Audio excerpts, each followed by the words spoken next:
My name is Elise Del Francia. I'm the owner of Copycat Showroom downtown Palm Springs, and my husband and I owned the property here, and my husband was afflicted with Parkinsons about 5 years ago. He found out that he had it, and he was in denial for a good 2 years and medicated himself with alcohol and would laugh about that, you know, alcohol's the only thing that makes him feel good. But after a while, you can't drink like that. So anyway, we had found out about medical marijuana in California. We lived in Las Vegas at that time.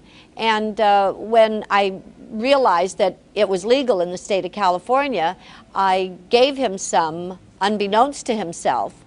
And within 45 minutes after eating a pancake with marijuana on it, he stopped shaking. And I walked over to his ottoman and sat down in front of him, and I said, "How do you feel?" And he just put his hands out and said, "Look, look, I'm not shaking." And he had a smile on his face. He felt great. He did not move from that chair for 6 hours. So that was my light bulb moment. I knew that then I was onto something that was going to relieve his pain and suffering, because it's horrible to have Parkinson's disease and not have any relief. And I feel that this is something that helps so many people in so many ways with pain and suffering. And to take some of the medication, the expensive pharmaceutical drugs are destroying people's lives, not really helping them. Either they can't afford the pharmaceutical drugs, or it's damaging their kidneys or damaging their bodies in some way. So I'm behind this cause 100%, 110%, and anything that I can do, I will do. And I urge anybody that is interested in learning more about the true effects of medical marijuana, not what the government wants you to know, is to join in on this. You can't put people in jail for just trying to find some relief with what ails them. So there you have it, Lanny. Are we entering or anything? Or No, we just starting with this. Absolutely. That's cool. Good to see you, man. Good to see you. How are you? Good. I've been seeing a lot of you lately. Yeah, it's cool. I mean, I like it. When you look back in 2012, how would you characterize your year? Well, I mean, personally, it was a terrific year. It was kind of like I embarked on some journeys, and I was optimistic enough to like take on some things that I might not have in years previous. You're getting back on screen. Yeah, well, that's what I mean. That's the thing about being optimistic enough to take on some new things, and I just did. The last few years, I've done some episodes of Good Wife, and I did the Curb Your Enthusiasm, and I'm just in a new play. I mean, I've found a way to make drugs work for me a little bit better, and I'm just emboldened by those experiences, and I just thought, why am I not doing what I do? Why am I not doing the thing that is giving me the most success and the most pleasure outside of my family? Was the moment you go on screen in this character and playing a guy with Parkinson's, like that's a statement in and of itself. That's a different reality for television. It's Right. bigger than just a guy in a TV show. Well, yeah, but and what's cool about that, and what's cool about the reaction that people have to that with me, whether it's on the show as this character, as this essentially disabled character, or handicapped character, however you want to put it, someone differently situated. Yeah, that's cool and that's new. But for me, that's the part of the character I don't have to think about. I mean, I don't have to play that. So it's easy for me. You have a real sense of humor about Parkinson's and the way you present it publicly. The Curb Your Enthusiasm stuff was unbelievable. You know. Oh, thanks. Oh, Jesus Christ! What the hell? Why? Did you shake that up on purpose? Parkinson's. When Larry called me up, and I don't know Larry that well, I've met him a few times, but he called me up and asked me if I'd do it and pitched the concept to me, and I said, this is great. Because the way they work on that show is there's an idea, there's a series of points you want to get to in the scene, but how you get there is up to you. Yeah. It's all ad-lib, it's all improv. And it was just great for me because I don't get a chance to do that much. And it just worked out great. Well, he did it in a humorous way, in the way that Rush Limbaugh really attacked you. Yeah. How do you feel about that? again, I don't control how people respond to it. So I just let that go. However people react is how they react. It's how they're doing their own thing. It's a halftime. It's their, if they react, like if people go, how are you? Are you okay?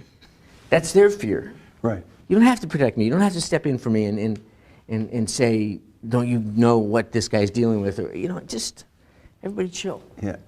And with Rush, it's different though. Don't rush. Well, Rush. I mean, you got to remember that he's dealing with a really small base. He's not dealing with a big, and that was a mistake the Republicans made, was they thought this guy represented their constituency, and he doesn't. He's a fanatic. Yeah. And he's a showman, and he's just, I mean, he didn't care about me, or he didn't care about stem cells. He didn't care about Parkinson's. He cared about how would he flame up his base, and what would he say. And so the thing about fighting him is you can't fight him because who are you trying to win over? And anybody reasonable and responsible gets that you're right. Yeah. So to go into the public arena and fight him is like trying to win over people that already are on your side. So you just kind of go, oh, well, yeah, let him make noise in his own echo chamber. I want to read you a quote. This is from you at the Senate Appropriations Subcommittee hearing. This is in D.C. in '99. You said, in my 40s, I can expect challenges most people wouldn't face until their 70s and 80s, if ever. But with your help, if we all do everything we can to eradicate this disease, when I'm in my 50s, I'll be dancing at my children's weddings.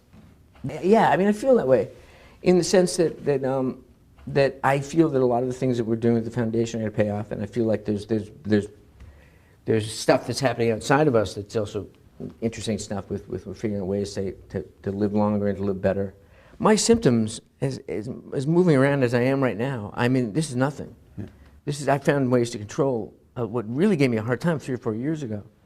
Dyskinesias that were really bad and rocking. If you look at some interviews I did, they were really, and the political ads I did, I had a much different situation than I have now, which is one of the reasons I feel good about going back to work. I can sit in a chair and I can have a conversation. I couldn't do that 5 years ago. If you think about how much, like when you were first, not when you were first diagnosed, but when you first started to take on this concept of foundation, how much was Parkinson's in the public space? How much was it a part of fundraising? It wasn't in the public space very much at all because it was considered a situation that affected the elderly and didn't affect younger people. So when I kind of brought it out there that it affected younger people, not that made it any more worthy, it just made it just changed it in people's minds. Right. And so that was a big thing. And when I went public with it, I had some real misgivings. I didn't know whether that was something I really wanted to do. And then once I did it, the genie was out of the bottle, and I had this feeling of kind of desperation, like, oh my God, what did I do? And it was the Post and all the papers and all the cable news networks, and they were running me in slow motion like I was a tragic figure. And if you're in slow motion, you're either dead or under indictment. And I really worried about it. But I went online and I went to some Parkinson's chat rooms and I saw the reaction of people.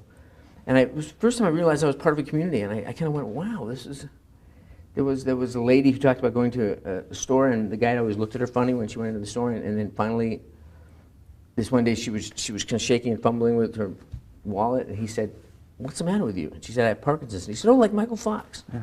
And I went, oh, wow, that's really heavy. That's really like a thing. You just don't feel alone anymore. I don't feel alone anymore. And for me, I felt a real sense, I felt this sense of opportunity. People want to hear, when they say, what are you doing in the foundation? Is there anything close? And they want to hear, yeah, we found this pine nut that if you squeeze the oil out, is a cure. Well, it doesn't work that way.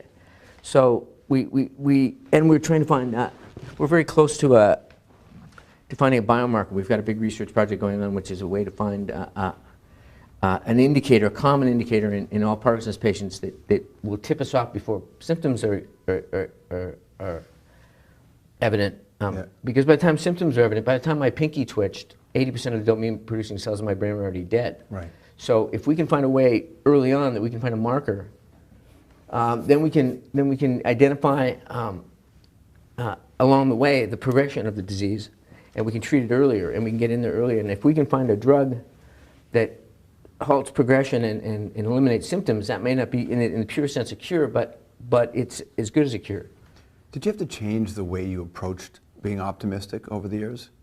Yeah, I mean, I was always just basically optimistic person when I was a kid, but I mean, it's a richer thing now, and it's informed by the difficult times. It's not informed by kind of a sense of a wide open future in front of me, and I can't wait to get into it. Yeah. It's more of a past behind me that's been difficult, challenging, but has, because I've gotten through it, has made me optimistic. How'd you get there? I just had some struggles. I mean, I was diagnosed, and around the time I was diagnosed, I mean, my son was born and my father died within a year. And so I just when I kind of got how valuable my dad was, Yeah. in relation to the fact that I was about to raise a son, I lost him, and so that threw me off.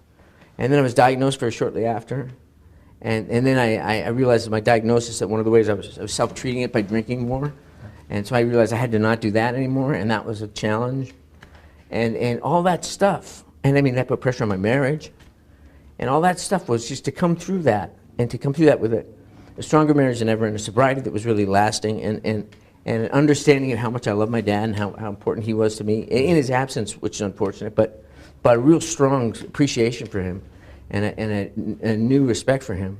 And again, my marriage, it strengthened my marriage because I realized she wasn't going anywhere when I was diagnosed, and that's your first fear. Yeah, for sure. Is am I going to become a burden on my family, and and the fact that she wanted to have more children, and now I have 3 more kids after that, after my diagnosis, and they're great, and I can't imagine life without them. You know, as we go through the new year, 2013 now, what are you looking forward to? Is there a moment that you're hanging on? Well, there's a couple things. I mean, like I said, my daughters are going to start. They're going to finish high school next June, and then going to college, and that's an amazing thing. That's really. I mean, like I said, we're babies when I started out on this journey, and I'm gonna start the show and do this new show, and that's gonna be big. And I mean, every year is cool. It's an opportunity. It's amazing. Before we wrap up, rapid fire anthropology questions your way. What is one food that's your favorite gross food? Well, I don't know if it's gross, but I like circus peanuts. Those kind of fake corn oil-based marshmallow things that are really. Eat like 5 of them and they become a rock that you think you'll never pass. You hope you never pass. What's the weirdest thing a fan ever said to you? Michael Keaton, I love you. Yeah. Who do you somebody that you have to make peace with? Who do I have to make peace with? I have to make peace with I think I have to understand people that have fear and ignorance. I mean, just generally, I'm not a person, but just people that whose first instinct is to find fault and to cast blame, and I just have to realize that that's fear, and whenever I come across it, I have to resist temptation to write them off, but instead to kind of say, how can I just work around that and hopefully bring them along. So great to see you, man. It's great to see you, man. Real pleasure. If you want to join Team Fox, and I recommend you do, we've got it on our website. Go to strombo.com for all the details there. Stick around. We'll be right back.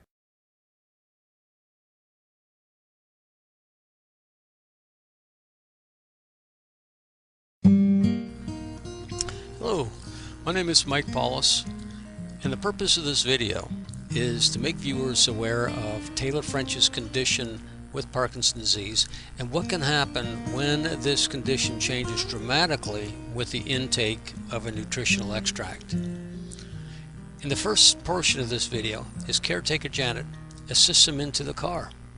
This process can take as long as 5 minutes. He has limited use of his legs and arms, therefore making him totally dependent on Janet to get in and out of the car, go to the bathroom, go to bed, eat, and so on. Under normal circumstances, it is also very difficult for him to speak. When Taylor was living with me 18 months ago, he was able to drive, he was able to walk around, take care of himself. So you can see that the Parkinson's has certainly deteriorated his body and his system. Something else is that you can see in a response to a question that I give him, it takes a while for him to really sort of gather his senses, and it may take up to 2 minutes to respond.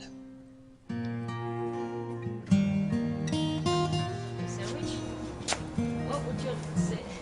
How about sing a song Can You Clip Your Top, Taylor? That'd be cool. Can we get right now?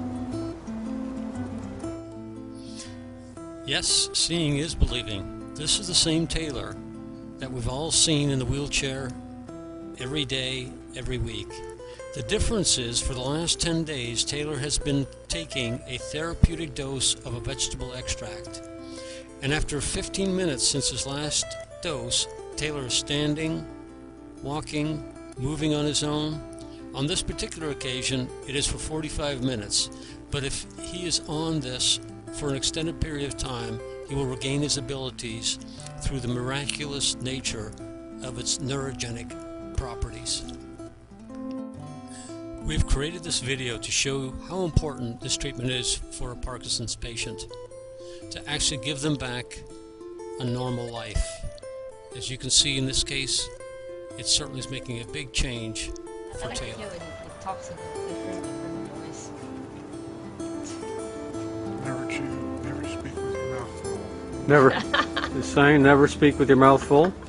Obviously, the extract has also increased his sense of humor, and or actually restored his sense of humor. It's never lost.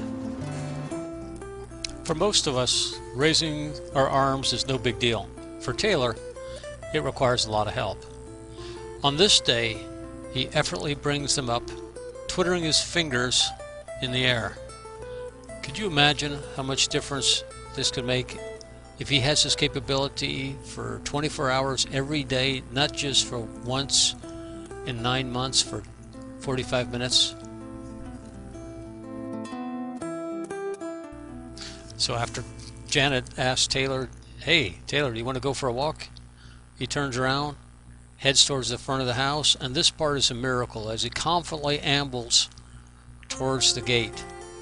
Usually he can run in a forward falling position, but not walk. He also needs someone to catch him at his destination. Not this time. Champion for Parkinson's.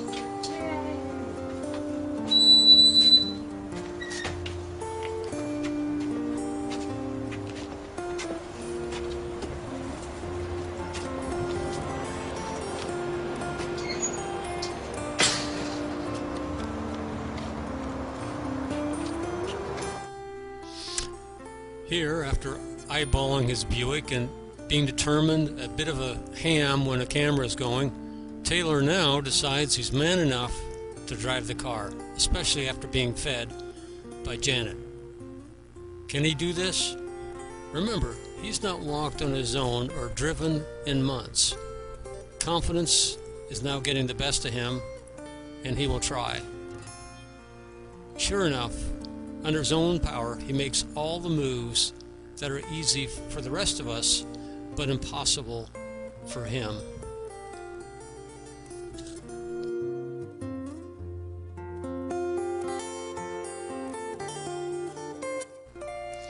As you can see, when we say under your own power, that means a lot. For someone to make all the moves of getting into a car themselves, starting it up, positioning the steering wheel, closing the door, rolling up the window, all of these requires a lot of concentration and effort for someone who normally needs to be helped into a car.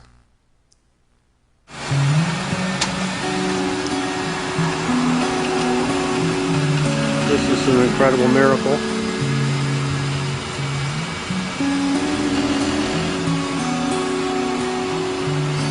Pulling it out. We're hoping that he's paying attention here and not crashing into anything, but you can see totally in control. Unbelievable.